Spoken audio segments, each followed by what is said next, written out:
Hello there, this is Try and welcome back to my channel. Hello ನನ್ನ YouTube ಕುಟುಂಬದವರೇ, ಎಲ್ಲರೂ ಹೇಗಿದ್ದೀರಾ? ನಾನಂತೂ ಸಖತ್ತಾಗಿದ್ದೇನೆ. ಬೆಳಗಿನ ಉಪಹಾರಕ್ಕೆ ಫಲವನ್ನು ಸೇವಿಸಿ ನಾವು ಹೊರಟದ್ದೇ ಧರ್ಮಸ್ಥಳಕ್ಕೆ. ರಾಮಕ್ಷೇತ್ರಕ್ಕೆ ಹೋಗದೆ ತುಂಬ ಟೈಮ್ ಆಗಿತ್ತು, ಆಸೆ ಆಗ್ತಾಯಿತ್ತು ಇನ್ನೊಂದ್ಸರಿ ಹೋಗೋಣ ಅಂತ ಹೇಳಿ ಪ್ಲ್ಯಾನ್ ಮಾಡಿ ಸೀದಾ ಧರ್ಮಸ್ಥಳದಲ್ಲಿ ಹೋಗಿ ಇಳಿದ್ವಿ. ನಾನು, ನಯನ ಹಾಗೂ ಅವರ ತಮ್ಮ ಹೋಗಿದ್ವಿ. ಆ್ಯಂಡ್ ಸೀದಾ ಕಾಶ್ಯ ಮನೆಗೆ ಹೋಗಿ ಅವಳನ್ನು ಕರ್ಕೊಂಡು ಅಲ್ಲಿಯ ಬೆಕ್ಕಿನ ಜೊತೆ ಆಟ ಆಡಿಕೊಂಡು ಸೀದಾ ನಾವು ದೇವಸ್ಥಾನಕ್ಕೆ ಹೋದ್ವಿ. ದೇವಸ್ಥಾನದಲ್ಲಿ ಕಾಶ್ಯಪ್ಪ ಕಾಯ್ತಾಯಿದ್ರು, ಹಾಗೆ ಒಳಗೆ ಕರ್ಕೊಂಡು ಹೋಗಿದ್ರು. ಹಾಗೆ ನಾವು ದರ್ಶನವನ್ನೆಲ್ಲ ಮುಗಿಸ್ಕೊಂಡು ಅಲ್ಲೇ ಪಕ್ಕದಲ್ಲಿದ್ದ ಪಾರ್ಕ್ ಎಲ್ಲ ಸುತ್ತಾಡಿ ಫೋಟೋಸ್ಗಳನ್ನು ವೀಡಿಯೋಸ್ಗಳನ್ನು ತೆಕ್ಕೊಂಡ್ವಿ. ಆ್ಯಂಡ್ ತುಂಬ ವೀಡಿಯೋಸನ್ನು ತೆಗಿಲಿಕ್ಕೆ ಹೋಗಲಿಲ್ಲ, ಬಿಕಾಸ್ ನಿಮಗೆ ಆಲ್ರೆಡಿ ನಾನು ವ್ಯೂವನ್ನು ತೋರಿಸಿದ್ದೇನೆ. ಹಾಗಾಗಿ ಅದಾದಮೇಲೆ ಸೀದಾ ಕಾಶುವಿಯ ಮನೆಗೆ ಹೋಗಿ ಊಟ ಮಾಡ್ಕೊಂಡ್ವಿ. ರುಚಿ ರುಚಿಯಾದ ಫ್ರೈಯನ್ನು ಸವಿದೆ, ತುಂಬ ಅಂದರೆ ತುಂಬ ತಿಂಗಳೇ ಆಗಿತ್ತು ಅಂತಲೇ ಹೇಳ್ಬೋದು. ಅದಾದಮೇಲೆ ಸೀದಾ ಮನೆಗೆ ಬರುವ ಪ್ಲ್ಯಾನ್ನಲ್ಲಿದ್ವಿ. ಅದಾಗಲೇ ಸಡನ್ನಾಗಿ ಒಂದು ಪ್ಲ್ಯಾನ್ ಆಗೋಯಿತು. ಹಾಗಾಗಿ ನಾವು ದನವನ್ನೆಲ್ಲ ನೋಡೋಕೆ ಹೋಗಿದ್ವಿ.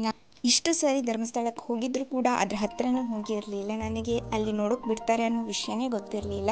ಆ್ಯಂಡ್ ಸೀದಾ ಹೋಗಿ ದನವನ್ನು ಎತ್ತುವನ್ನು ಎಲ್ಲ ನೋಡಿಕೊಂಡು ಅದಾದಮೇಲೆ ಸೀದಾ ಮುಂದೆ ಹೋದ್ವಿ. ಮುಂದೆ ಆನೆ ನೋಡಲಿಕ್ಕೆ ಸಿಗ್ಬೋದು ಅಂತ ಹೇಳಿ ಅಲ್ಲಿ ಪಾದಯಾತ್ರೆ ಮಾಡ್ತಾ ಇರುವಾಗಲೇ ಗೊತ್ತಾಗಿದ್ದು ವಸ್ತು ಸಂಗ್ರಹಾಲಯ, ಆ ಕಾರೆಲ್ಲ ಇಟ್ಟಿರ್ತಾರಲ್ಲ ಅದ್ರ ಜಾಗ ಕೂಡ ಇಲ್ಲೇ ಇದೆ ಅಂತ ಹೇಳಿ. ಅದಾದಮೇಲೆ ಸ್ವಲ್ಪ ಸೀದಾ ಮುಂದೆ ಹೋದ್ವಿ. ನೇಚರ್ ಅಂತೂ ಸಖತ್ತಾಗಿತ್ತು. ಈ ದನಗಳೆಲ್ಲ ಎಷ್ಟು ಚೆನ್ನಾಗಿ ಪೋಸ್ ಕೊಡ್ತಾಯಿದ್ವು ಅಂತ ಹೇಳಿದರೆ, ನಾನು ಲಾಸ್ಟಿಗೆ ಎಲ್ಲವನ್ನು ಲೈನಲ್ಲಿ ಮುಟ್ಕೊಂಡು ಬರ್ತಾ ಇದ್ದೆ. ಇದಂತೂ ಭಾರಿ ಜೋರಾಗಿದೆ ಅಂತಲೇ ಹೇಳ್ಬೋದು. ಕೈಯನ್ನು ತೋರಿಸಿದಾಗ ಎರಡು ಕೂಡ ತಲೆ ಅಲ್ಲಾಡಿಸ್ತಿತ್ತು. ಹಾಗೆ ತುಂಬ ಮಜಾ ಮಾಡಿದೆ ಅಂತಲೇ ಹೇಳ್ಬೋದು. ಅಲ್ಲಿರುವವರು ಒಬ್ಬರು ಎಕ್ಸ್ಪ್ಲೇನ್ ಮಾಡ್ತಾಯಿದ್ರು ನಮಗೆ, ತುಂಬ ಚೆನ್ನಾಗಿ ಮಾತಾಡಿದರು, ನಮಗೆ ಖುಷಿ ಆಯಿತು ಕೂಡ.